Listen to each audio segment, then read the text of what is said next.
राम बियाहन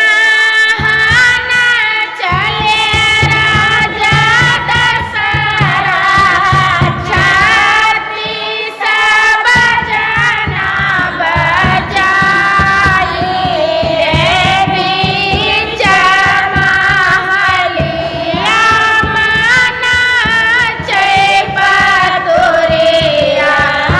धनी दशरथ तुहरी भागी बीच महलिया मना चैप तुरिया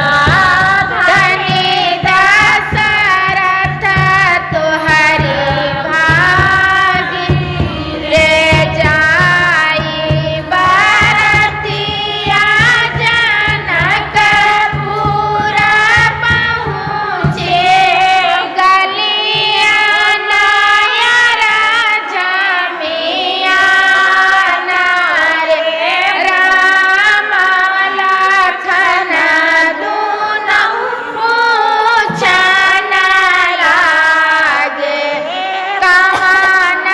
जनक जी कै द्वार रे राम लखन दुनऊ पूछन लागे कवन जनक जी कै रे जा